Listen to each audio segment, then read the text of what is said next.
من بمیرم از برایت ای وطن، میکنم جانم فدایت ای وطن. سنگ خارایت برایم گوهر است، من بگیریم از برایت ای وطن.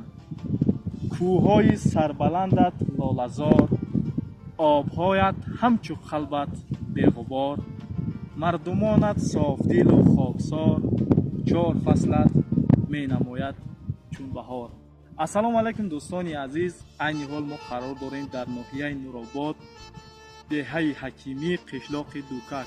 دوستانی عزیز، هوای اینجا به نهایت صاف و به نهایت تازه است و چشمه های به نهایت صاف و به نهایت شیرین در اینجا قرار گرفته است و گل ها و بوته ها و بحر شفا در اینجا جای گرفته شده است.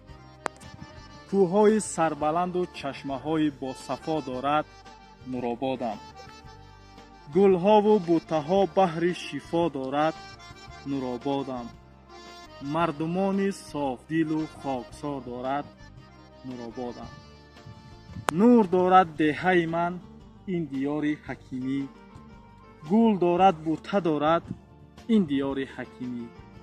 از صدای چهچه بلبلانش من نوشتم این سخن، از صدای چهچه بلبلانش من نوشتم این سخن. عارفان و صابران و عاقلان دارد دیار حکیمی.